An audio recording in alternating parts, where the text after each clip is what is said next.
María ajustó el broche de perlas sobre su blusa de seda. Cada gesto era un ritual, una pieza más en la armadura de serenidad que presentaba al mundo. Como diplomática de alto rango en la embajada de su país en Madrid, su vida era un ejercicio de control impecable. Su cabello oscuro, siempre recogido en un moño perfecto en la nuca, no permitía ni un solo mechón fuera de lugar. Su mirada, tranquila y analítica, tenía la extraña habilidad de desarmar a sus interlocutores, prometiendo una calma que, en el fondo, era una estrategia. La perfección no era una aspiración, era su uniforme. Y en su mundo, un uniforme arrugado significaba una debilidad que sus adversarios no tardarían en explotar. Su apartamento en el corazón del barrio de Salamanca era una extensión de esa fachada. Paredes blancas, arte contemporáneo cuidadosamente seleccionado y un silencio que hablaba de orden y poder. Era el escenario de escenas influyentes, donde las sonrisas ocultaban complejas negociaciones y el vino caro sellaba alianzas frágiles. Allí, junto a Mariano, su marido desde hacía 15 años, formaban la pareja perfecta. Él, un empresario carismático y expansivo. Ella, la mente estratégica y serena. Juntos eran una fuerza, o eso parecía en las fotografías de las revistas sociales. Últimamente, sin embargo, una fisura casi imperceptible había comenzado a recorrer la superficie pulida de su vida. Un temblor en su mano derecha al firmar un documento importante que ella atribuía al exceso de café. La Telila. Rutina era su ancla. Despertaba a las 6, leía los informes internacionales mientras tomaba un té sin azúcar y salía a correr por el Retiro antes de que la ciudad se ahogara en su propio ruido. Mariano solía dormir hasta más tarde. Sus negocios, decía, requerían noches largas y reuniones interminables. María nunca lo cuestionaba. La confianza en la diplomacia y en el matrimonio era la base de todo. Pero esa confianza se sentía extraña últimamente, como un traje que ya no ajustaba bien. Pequeños detalles la inquietaban. El perfume nuevo y dulzón que a veces impregnaba la ropa de Mariano al volver a casa. Las llamadas que cortaba abruptamente cuando ella entraba en la habitación. «Es solo estrés, cariño», le decía él, rodeándola con sus brazos y besando su frente. «Este nuevo proyecto me está matando». María quería creerle. Se obligaba a creerle.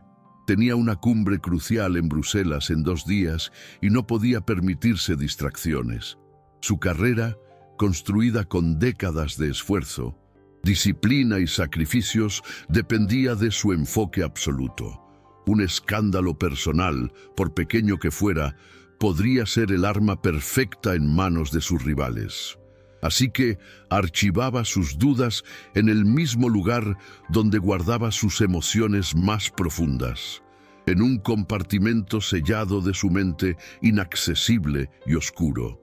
Su red de apoyo se había encogido sin que apenas se diera cuenta. Su mejor amiga, Elena, se había mudado a Londres hacía 1 año, y sus conversaciones eran cada vez más esporádicas. Sus colegas en la embajada la respetaban, pero la distancia profesional que ella misma imponía impedía cualquier tipo de intimidad. Estaba rodeada de gente, pero se sentía fundamentalmente sola.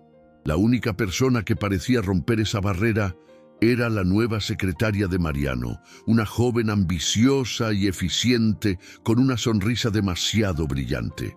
La chica la llamaba Mary, un apodo que solo usaba su círculo más íntimo, y lo hacía con una familiaridad que a María le erizaba la piel. Una tarde, mientras buscaba un documento en el estudio de Mariano, encontró un recibo de una joyería de lujo, un collar de diamantes. Su aniversario había sido hacía 2 meses y él le había regalado un fin de semana en un viñedo. El cumpleaños de ella no era hasta dentro de 6.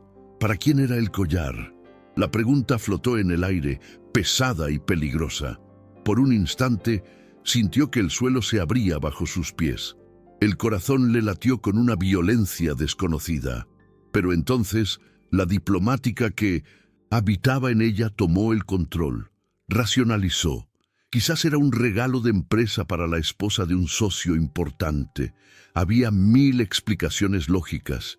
Acusar a su marido basándose en una sospecha era un movimiento impulsivo, un error táctico. Y María no cometía errores. Guardó el recibo donde lo había encontrado y cerró el cajón, cerrando con él la puerta a sus miedos. Esa noche, durante una cena con un agregado cultural, Mariano estuvo más encantador que nunca. Contó anécdotas divertidas, llenó las copas de todos y la miró a ella con una devoción que parecía sacada de una película. María le devolvió la sonrisa, interpretando su papel a la perfección. Pero por dentro sentía un frío glacial. Cada palabra amable de su marido era como un eco en una habitación vacía. Era todo una actuación. Su vida entera era un escenario bien montado. La duda era un veneno lento y estaba empezando a sentir sus efectos. La estabilidad que tanto había costado construir se sentía ahora como un castillo de niños naipes, y un viento helado comenzaba a soplar. Mientras se preparaba para su viaje a Bruselas, la sensación de que algo no estaba bien se intensificó. Mariano insistió en llevarla al aeropuerto, un gesto inusual en él. En el coche, le tomó la mano y le dijo: «Ten mucho cuidado, mi amor, te voy a extrañar». Su voz sonaba sincera, pero sus ojos no conectaban con los de ella. Había una prisa extraña en su afecto, una urgencia que no encajaba. María se limitó a asentir, dándole un beso rápido en la mejilla antes de bajar del coche. Mientras caminaba hacia la terminal, con su maletín en una mano y su pasaporte diplomático en la otra, no pudo evitar mirar hacia atrás. El coche de Mariano ya se había ido, desapareciendo a toda velocidad en el tráfico de la mañana. Se quedó quieta un segundo, sintiendo un vacío en el pecho, una premonición que no supo cómo interpretar. Sacudió la cabeza, se enderezó y continuó su camino. Era María, la diplomática, y tenía todo bajo control, o eso se repetía a sí misma. Mientras el primer anuncio de retrasos en los vuelos comenzaba a sonar por los altavoces del aeropuerto. La huelga general de controladores aéreos fue anunciada con la brusquedad de una mala noticia. En el aeropuerto de Barajas, el caos se instaló como un invitado no deseado. Paneles parpadeando en rojo, multitudes frustradas y un aire denso de incertidumbre. María, que debía estar en una cumbre de emergencia en Bruselas, recibió la noticia con su calma habitual. Mientras otros diplomáticos gritaban por teléfono, ella evaluó sus opciones. Un hotel de aeropuerto era lo lógico, pero una fuerza extraña, un impulso que no supo nombrar, la guió hacia la estación de tren. Quería volver a casa, a su silencio, a su orden.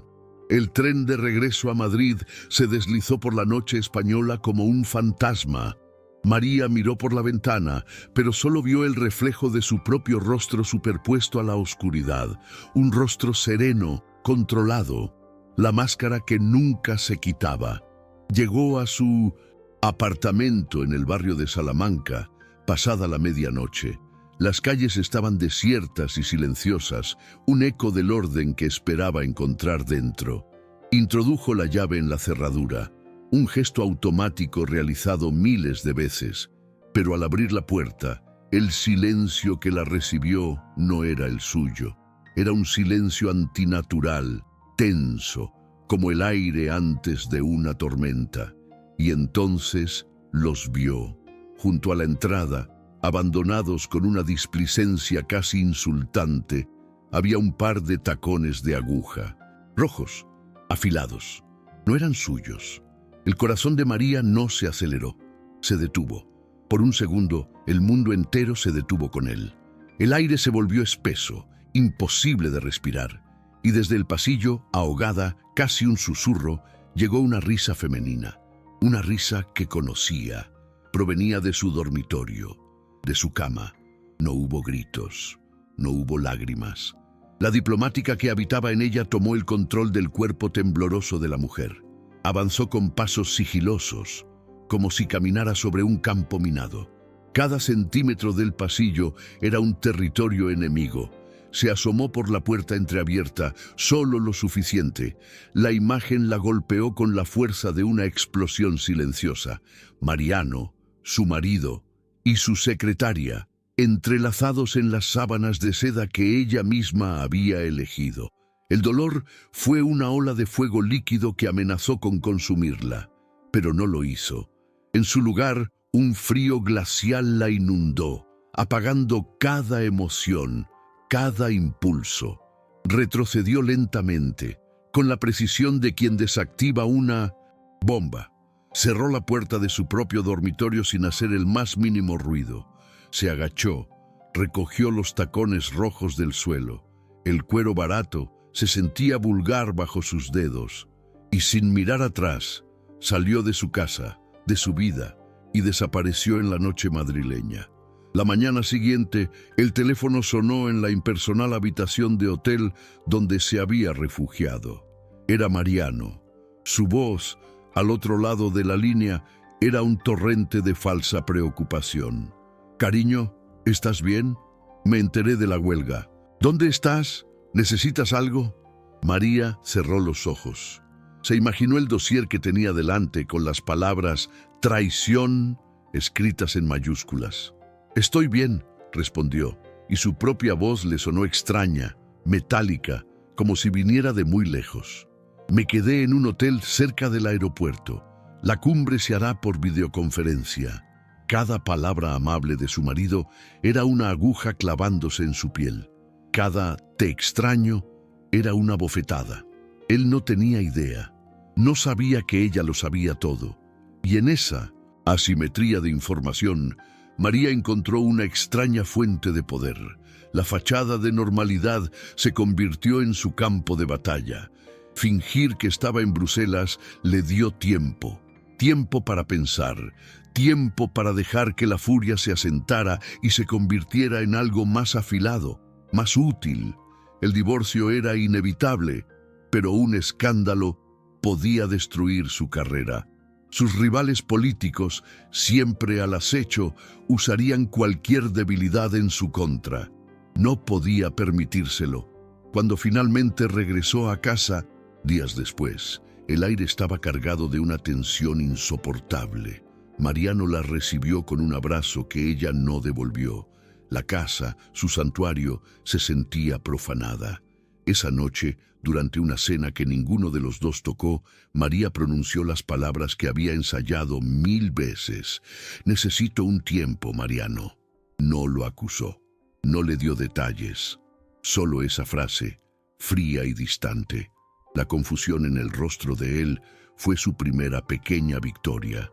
Mariano, sintiéndose acorralado por un enemigo que no podía ver, comenzó a contraatacar. No de frente, sino con la sutileza de un veneno. A sus amigos comunes, a su familia, les insinuaba que María estaba bajo un estrés terrible. «El trabajo la está consumiendo», decía con un suspiro de falsa preocupación. «Apenas duerme, está paranoica, no es ella misma». Intentaba construir una narrativa donde ella era la inestable, la que se estaba rompiendo. Quería desacreditarla antes de que ella pudiera hablar. La vida bajo el mismo techo se convirtió en una tortura psicológica. Compartían el desayuno en silencio. Sonreían en los eventos sociales a los que estaban obligados a asistir. Dormían en habitaciones separadas. Él la observaba, tratando de descifrar su silencio. Ella lo observaba, analizando cada uno de sus movimientos, cada mentira, cada gesto. Por dentro, el dolor se transformaba, la tristeza se solidificaba en una determinación de acero. Ya no era una víctima, era una estratega. No buscaría abogados ruidosos ni confrontaciones emocionales. No le daría a nadie el placer de verla rota, aplicaría las mismas tácticas que usaba en una negociación internacional. Su venganza no sería un acto de pasión, sería una obra maestra de inteligencia y precisión. Su justicia sería silenciosa, impecable y absoluta. El dolor, descubrió María, tenía una extraña cualidad física. No era una herida abierta, sino un peso muerto instalado en su pecho, un ancla que la arrastraba hacia el fondo de un océano helado. Durante el día, la diplomática tomaba el control. Sonreía en las reuniones, analizaba informes con su lucidez habitual y respondía a las llamadas de Mariano con una cortesía tan pulcra que resultaba casi cruel. Pero por las noches, en la soledad de la habitación de huéspedes, el ancla tiraba de ella. La imagen de su cama profanada volvía una y otra vez, no como un recuerdo doloroso, sino como una prueba de su propio fracaso. ¿Cómo no lo había visto? ¿Cómo pudo ser tan ciega? La respuesta llegó una madrugada, mientras revisaba los detalles de un acuerdo comercial con un país asiático. Estaba buscando debilidades en la propuesta de la otra parte, pequeñas cláusulas ocultas, inconsistencias en las cifras, y de repente lo vio con una claridad cegadora. Estaba abordando su vida personal con la lógica equivocada. El matrimonio no era un tratado de paz basado en la confianza mutua. En su caso, se había convertido en una guerra fría. Y en una guerra fría, la emoción es un lastre. La información es poder. La estrategia lo es todo. Un escalofrío recorrió su espalda, pero no era de miedo, era de lucidez. Dejó el informe sobre la mesa. Su nuevo proyecto no estaba en Asia, estaba en su propia casa. A la mañana siguiente, durante el desayuno silencioso, observó a Mariano. Ya no veía a su marido, al hombre con el que había compartido 15 años de su vida. Veía a un oponente. Analizó su lenguaje corporal, la forma en que evitaba su mirada, la tensión en su mandíbula cuando ella le hacía una pregunta sencilla, la rapidez con la que revisaba su teléfono. Eran las mismas señales que buscaba en una mesa de negociación, señales de que alguien ocultaba algo. La tristeza no desapareció, pero se transformó. Se cristalizó en una determinación fría y afilada como el hielo. No iba a llorar, no iba a gritar, iba a investigar, a analizar y a desmantelar. Su primer movimiento fue sutil. Una llamada a un viejo amigo de la universidad que ahora trabajaba en la banca de inversión. «Javier, soy María. ¿Tienes un minuto?», dijo con su tono profesional de siempre. «Estoy asesorando a un conocido sobre diversificación de activos. Me preguntaba si podrías echar un vistazo a un par de movimientos, de forma extraoficial, por supuesto». No hubo preguntas. En su mundo, los favores se pedían y se concedían con discreción. Le envió los pocos datos que tenía: el nombre de la nueva empresa de Mariano, algunas fechas de viajes de negocios que él había mencionado de pasada. Javier le prometió que miraría qué podía encontrar. Las noches de María se convirtieron en su verdadero campo de operaciones. Mientras Mariano dormía, ella se encerraba en su estudio. El resplandor del monitor era la única luz en la oscuridad, iluminando su rostro concentrado. Con sus habilidades y acceso privilegiado a bases de datos internacionales, comenzó a tirar de los hilos. Empezó con algo sencillo: las declaraciones de impuestos de Mariano. Cruzó los datos con los registros de propiedad y las sociedades mercantiles. La primera bandera roja apareció en forma de una sociedad fantasma registrada en Panamá, creada hacía 2 años. No tenía empleados ni oficina, solo una cuenta bancaria con movimientos extraños y constantes. Día tras día, pieza a pieza, el rompecabezas comenzó a tomar forma. El amigo banquero le confirmó sus sospechas. Las inversiones de Mariano eran de altísimo riesgo, casi especulativas, y varias estaban vinculadas a empresas investigadas por blanqueo de capitales. Pero el verdadero descubrimiento el que hizo que el aire se volviera denso en sus pulmones, fue el proyecto inmobiliario que Mariano estaba a punto de lanzar en la Costa del Sol. Era su gran apuesta, el negocio que, según él, aseguraría su futuro. María leyó el plan de negocio, los permisos, las proyecciones financieras, y su mente analítica detectó el fraude con la misma facilidad con la que detectaba una mentira en un discurso. Los permisos eran falsos, las proyecciones infladas. El proyecto entero era un esquema Ponzi diseñado para estafar a inversores extranjeros. Él no solo la había traicionado a ella, estaba a punto de destruir la vida de docenas de personas. En ese momento, cualquier vestigio de duda o de sentimentalismo se evaporó. Esto ya no era sobre una infidelidad, era sobre la naturaleza misma del hombre con el que se había casado. Un hombre sin escrúpulos, hueco por dentro, cubierto por una capa de encanto y carisma. El dolor se convirtió en una especie de náusea fría, y la náusea en acción. Durante la semana siguiente, María trabajó con la precisión de un cirujano. Imprimió cada correo electrónico comprometedor, cada extracto bancario de la cuenta en Panamá, cada documento que probaba el fraude del proyecto inmobiliario. No acumulaba papeles, compilaba pruebas, las organizó en secciones, con separadores de colores y un índice claro, como si preparara un informe para su ministro. Lo encuadernó en una carpeta de cuero negro, idéntica a las que usaba en la embajada. El resultado no era una colección de rencores personales, era un dossier impecable, objetivo y devastador. Un arma silenciosa, forjada con la misma inteligencia y disciplina que la habían llevado a la cima de su carrera. Se sentó en su estudio con el dossier cerrado sobre la mesa de caoba.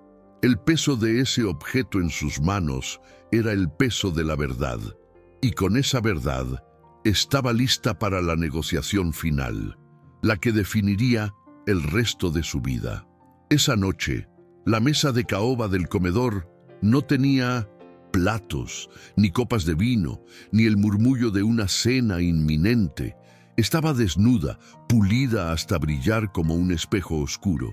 En el centro, un único objeto rompía la simetría, la carpeta de cuero negro. María esperaba sentada, con la espalda recta, las manos entrelazadas sobre su regazo. Vestía de negro, un vestido sencillo que era casi una declaración de intenciones, un luto por la vida que estaba a punto de enterrar. El silencio en el apartamento era absoluto, denso, como el que precede a una sentencia. Mariano entró en el comedor con la confianza de quien se sabe dueño del escenario. Venía de su estudio, aflojándose la corbata, listo para preguntar qué había de cenar, pero se detuvo en seco al ver la escena. Su sonrisa se borró, reemplazada por una expresión de cautelosa confusión. «¿Qué es esto, María? ¿Una intervención?», bromeó, pero su voz carecía de convicción. Ella no respondió. Simplemente levantó una mano y señaló la carpeta. Un gesto mínimo, imperioso, como el de una reina, señalando el cadalso.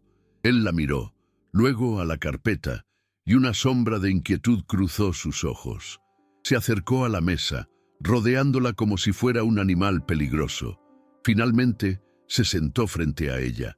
El espacio entre ellos, normalmente lleno de conversaciones y risas, se había convertido en un abismo. «¿Vas a decirme qué pasa?», insistió él, su tono ahora teñido de irritación. «Léelo», dijo ella. Su voz era un susurro, pero cortó el silencio como un bisturí. Con un suspiro de fastidio, Mariano abrió la carpeta. Esperaba encontrar papeles de divorcio, quizás una lista de exigencias emocionales. Lo que encontró lo dejó sin aliento. La primera página era un extracto bancario de la cuenta en Panamá. Su rostro pasó de la arrogancia a la perplejidad. Pasó la página. Un correo electrónico a uno de sus socios, detallando cómo ocultar los beneficios del proyecto inmobiliario. Su mandíbula se tensó. Siguió pasando páginas, cada vez más rápido, con una creciente desesperación. Los permisos de Mendes, construcción falsificados, los contratos con los inversores estafados, las transferencias de dinero a la cuenta de su amante, todo estaba allí. Su vida secreta, sus crímenes, sus traiciones, expuesto en papel, organizado con una lógica fría y aplastante. Levantó la vista, sus ojos abiertos de par en par. La mujer que tenía enfrente no era su esposa, era una extraña, una fiscal implacable cuyo rostro sereno no revelaba ni una pizca de emoción. ¿Cómo logró articular? Su voz, un graznido ahogado. Esa es la pregunta equivocada, Mariano, replicó ella. Su calma era ahora la cosa más aterradora de la habitación.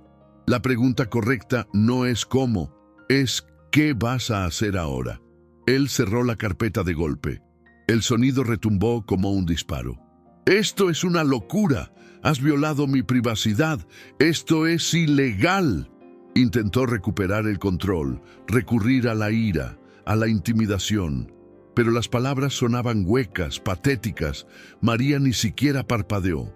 ¿Ilegal?, repitió, y una finísima sonrisa, carente de humor, se dibujó en sus labios. ¿Quieres que hablemos de legalidad?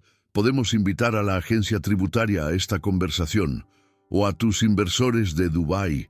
Estoy segura de que les encantaría ver este informe. Está muy bien documentado. El color desapareció del rostro de Mariano. Comprendió. Esto no era una pelea de pareja. Era un jaque mate. Había subestimado a la mujer con la que dormía. Había visto su serenidad como debilidad, su control como pasividad. Nunca había imaginado la mente estratégica que operaba tras esa fachada impecable. ¿Qué quieres?, susurró él, completamente derrotado. La pregunta no era una negociación, era una súplica. María se inclinó ligeramente hacia adelante. Su mirada, fría y analítica, lo diseccionó. Quiero un divorcio, silencioso y rápido. Firmarás el acuerdo que mi abogado ha preparado. Está en la última sección de la carpeta. Hizo una pausa, dejando que el peso de cada palabra se asentara. Transferirás a mi cuenta todos los activos que me corresponden legítimamente, incluyendo mi parte de esta casa, y una compensación por los fondos que desviaste de nuestro patrimonio común. Las cifras exactas también están ahí. No son negociables. Se recostó de nuevo en su silla. Y luego, Mariano, desaparecerás. De mi vida, de esta casa, de esta ciudad si es necesario. No quiero volver a verte. No quiero volver a oír tu nombre. Te convertirás en un fantasma. El silencio que siguió fue la firma de su rendición. Mariano, el empresario carismático, el hombre que encantaba a todos, se había encogido. Era solo un estafador expuesto, un hombre pequeño y asustado. Sin decir una palabra, abrió la carpeta por la última sección, sacó los documentos y la pluma que María había dejado convenientemente al lado. Su mano temblaba tanto que apenas podía sostenerla. Firmó cada página, su rúbrica un garabato tembloroso, la caligrafía de un hombre quebrado. Cuando terminó, empujó los papeles hacia ella. No se atrevía a mirarla a los ojos. Se levantó con los movimientos torpes de un anciano y salió del comedor sin mirar atrás. Minutos después, María escuchó la puerta principal cerrarse suavemente. Se quedó sola en la inmensa habitación, con el dossier y los papeles firmados frente a ella. No sintió euforia, no sintió triunfo, solo un vasto y profundo alivio, como si un peso que llevaba cargando durante años sin saberlo se hubiera desvanecido. El ancla en su pecho se había soltado. Miró a su alrededor, al comedor que había sido testigo de tantas mentiras. Ya no era una prisión, era solo una habitación, y por primera vez en mucho tiempo respiró hondo. El aire que llenó sus pulmones era suyo, limpio, libre. Había recuperado su vida, no como una víctima que sobrevive, sino como la arquitecta de su propia y silenciosa justicia. El silencio que quedó tras el cierre de la puerta no fue un vacío, fue un espacio, un territorio recién conquistado que se expandía por cada rincón del apartamento. María permaneció sentada a la mesa de caoba, inmóvil, escuchando ese nuevo silencio. Ya no era tenso, ya no ocultaba mentiras. Era un silencio limpio, suyo. Respiró, de verdad. Por primera vez en meses, el aire no se sentía pesado en sus pulmones. No hubo lágrimas de tristeza ni gritos de victoria, solo la calma profunda que sigue a una tormenta devastadora, cuando te das cuenta de que sigues de pie y el cielo, por fin, está despejado. Se levantó, sus movimientos deliberados, sin prisa. Su primer acto fue caminar hacia la ventana del salón y abrirla de par en par. El aire fresco de la noche madrileña entró, barriendo los últimos vestigios del perfume de él, de su presencia. Luego subió al dormitorio, su dormitorio. Sin dudarlo, arrancó las sábanas de seda de la cama, las que habían sido testigos de la traición. No las dobló, las arrugó con furia contenida, haciéndolas una bola informe y las metió en una bolsa de basura negra. No las lavaría, las borraría, las eliminaría de su existencia, junto con el hombre que las había profanado. Los días que siguieron fueron extrañamente tranquilos. Se dedicó a purgar la casa. Sacó toda la ropa de Mariano de los armarios, sus libros de las estanterías, sus fotografías de los marcos. Metió todo en cajas que un servicio de mensajería recogió sin hacer preguntas. Cada objeto que desaparecía era un eslabón roto de la cadena que la había atado a una mentira. La gente a su alrededor notó un cambio.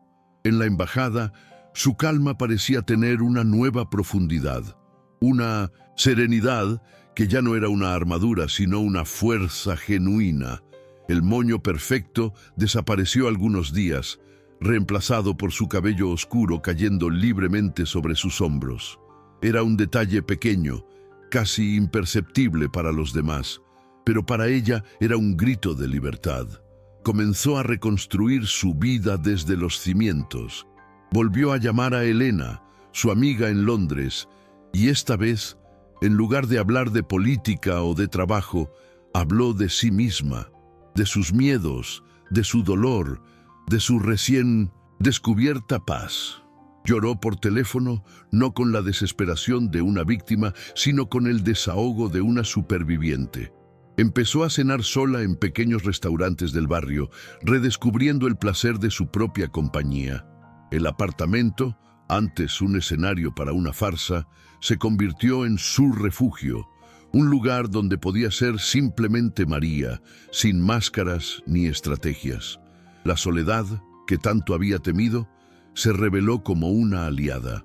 En ella se encontró a sí misma de nuevo. Una tarde de martes, unas 3 semanas después de que Mariano se fuera, llegó un paquete, pequeño, envuelto en papel marrón, sin remitente. Lo dejó sobre la mesa de la entrada, mirándolo con recelo. Podía ser de él, un último intento de manipulación. Estuvo a punto de tirarlo a la basura sin abrirlo, pero la curiosidad, esa misma curiosidad analítica que la había llevado a descubrir la verdad, fue más fuerte. Con un abrecartas, rasgó el papel con cuidado. Dentro no había una carta, ni un regalo, solo 2 objetos, una llave de aspecto antiguo y pesado como la de una caja de seguridad, y debajo una nota doblada. El papel era barato, arrancado de un bloc de notas. La caligrafía era femenina, rápida y angulosa. La reconoció al instante. Era de ella, la secretaria. María sintió una punzada de náusea, pero la reprimió. Desdobló la nota. Contenía solo 3 frases. 3 frases que hicieron que el suelo volviera a tambalearse bajo sus pies. Él no era el único que te estaba engañando. Esto abre su caja de seguridad en el banco suizo. Lo que hay dentro es peor de lo que imaginas. El aire se escapó de sus pulmones. El alivio que había sentido, La paz que había construido con tanto esfuerzo se agrietó. Miró la llave en su mano. La traición de su marido había sido personal, dolorosa, pero la nota insinuaba algo más grande, más oscuro, peor de lo que imaginaba. ¿Qué podía ser peor que un fraude millonario y una vida de mentiras? El cansancio la golpeó con la fuerza de una ola, un deseo abrumador de ignorarlo todo, de tirar la llave y seguir adelante. Ya había ganado su guerra, ya era libre, pero entonces la diplomática en ella, la estratega, tomó el control. No podía dejar un cabo suelto, no podía vivir con la duda. La nota no era un acto de bondad, era un acto de venganza de una mujer despechada contra otra, pero contenía información, y la información era poder. La batalla que creía haber terminado era quizás solo el principio de una guerra mucho más peligrosa. Delenchi, llave de metal, se sentía fría y pesada en su palma. No era la llave de una caja, era la llave de la siguiente puerta, y María supo, con una certeza helada, que tenía que cruzarla. La llave de metal se sentía fría y pesada en su palma. No era solo un objeto, era una pregunta. Una puerta que podía elegir no abrir. Por un instante, un cansancio profundo, casi existencial, la invadió. Había luchado su batalla, había ganado su guerra silenciosa y había reclamado su paz. ¿Valía la pena arriesgarla por un último secreto de un hombre que ya no era más que un fantasma en su memoria? Podía tirar la llave al río Manzanares y nunca mirar atrás. Podía elegir el olvido, pero mientras sopesaba el metal en su mano, supo que no podía. La diplomática en ella, la estratega que había desmantelado a su marido, no podía vivir con un cabo suelto. No era por él, era por ella, por la verdad completa. El viaje a Ginebra fue planeado con la precisión de una operación encubierta. Voló en clase turista, bajo un nombre diferente al que usaba en su pasaporte diplomático. Se vistió con una sencillez que la hacía invisible. El Banco Suizo era un edificio de mármol y silencio, un templo dedicado al secreto. Dentro, en una sala privada y austera, el empleado deslizó la caja de seguridad fuera de su nicho metálico. El sonido del cerrojo al girar fue el único ruido en la habitación. María contuvo la respiración. Dentro no había joyas ni fajos de billetes. Había algo mucho más valioso y mucho más peligroso. Información, un par de libros de contabilidad detallados y varios dispositivos de almacenamiento USB. María conectó uno a la pequeña computadora portátil que había traído. Lo que vio en la pantalla hizo que la sangre se le helara en las venas. No eran solo los negocios fraudulentos de Mariano, eran sobornos, pagos a funcionarios de alto nivel, a políticos, a colegas suyos en la embajada, nombres que reconocía, personas con las que había compartido cenas, con las que había negociado tratados, a las que había considerado mentores. Mariano no era el cerebro, era el intermediario, el hombre que movía el dinero sucio para gente mucho más poderosa. El engaño no había sido solo personal, había sido sistémico.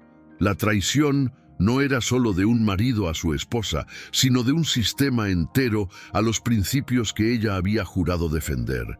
Y en ese momento entendió las palabras de la nota. Él no era el único que te estaba engañando. Cerró la computadora. Guardó los libros y los dispositivos en su bolso. No sintió ira ni dolor. Sintió una claridad glacial, una resolución absoluta. Su primera guerra había sido por su dignidad. Esta sería por su alma. Durante el vuelo de regreso a Madrid no durmió. Trazó un plan. No iría a la policía ni a sus superiores. Muchos de ellos estaban en la lista. No se convertiría en una mártir pública. Haría lo que mejor sabía hacer: mover las piezas en el tablero desde las sombras. Contactó a un periodista de investigación de un consorcio internacional en el Vinci Syntax, que confiaba, un hombre al que conocía de sus años en La Haya. Le envió un paquete anónimo. sin notas, sin explicaciones, solo las pruebas, puras, duras e irrefutables. Luego se sentó y esperó. 2 años después, la luz entra a raudales por los ventanales de un loft en el barrio de Las Letras. Las paredes son de ladrillo visto, decoradas con arte abstracto y estanterías llenas de libros, no de derecho internacional, sino de filosofía, de poesía, de historia del arte. No hay rastro de la opulencia fría del apartamento de Salamanca. Este lugar es cálido, es funcional, es real, es suyo. María está sentada a una gran mesa de madera, frente a un joven empresario que la mira con una mezcla de admiración y nerviosismo. Ya no lleva el moño perfecto. Su cabello oscuro cae libremente sobre sus hombros, con algunas hebras de plata que no se molesta en ocultar. Viste unos vaqueros y una camisa blanca de lino. Su rostro, sin el maquillaje impecable de antes, parece más joven, más sereno. La clave no es evitar el riesgo, es entenderlo, le dice al empresario, su voz tranquila pero con un filo de autoridad que no proviene de un título, sino de la experiencia. Tu competidor no atacará donde eres fuerte, buscará la grieta que ni tú mismo sabes que tienes. Tras la publicación de los documentos, el escándalo había sido monumental. Había provocado dimisiones en el gobierno, investigaciones criminales y un terremoto político que había sacudido los cimientos del poder. Nadie supo nunca quién había filtrado la información. 2 semanas después de que estallara la noticia, María presentó su renuncia al cuerpo diplomático, alegando motivos personales. Dejó atrás una carrera de 20 años sin mirar atrás. Con el dinero que recuperó del divorcio, fundó una pequeña consultoría estratégica.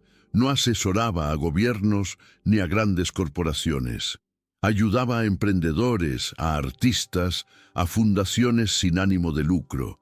Les enseñaba a navegar por mundos complejos, a protegerse, a luchar.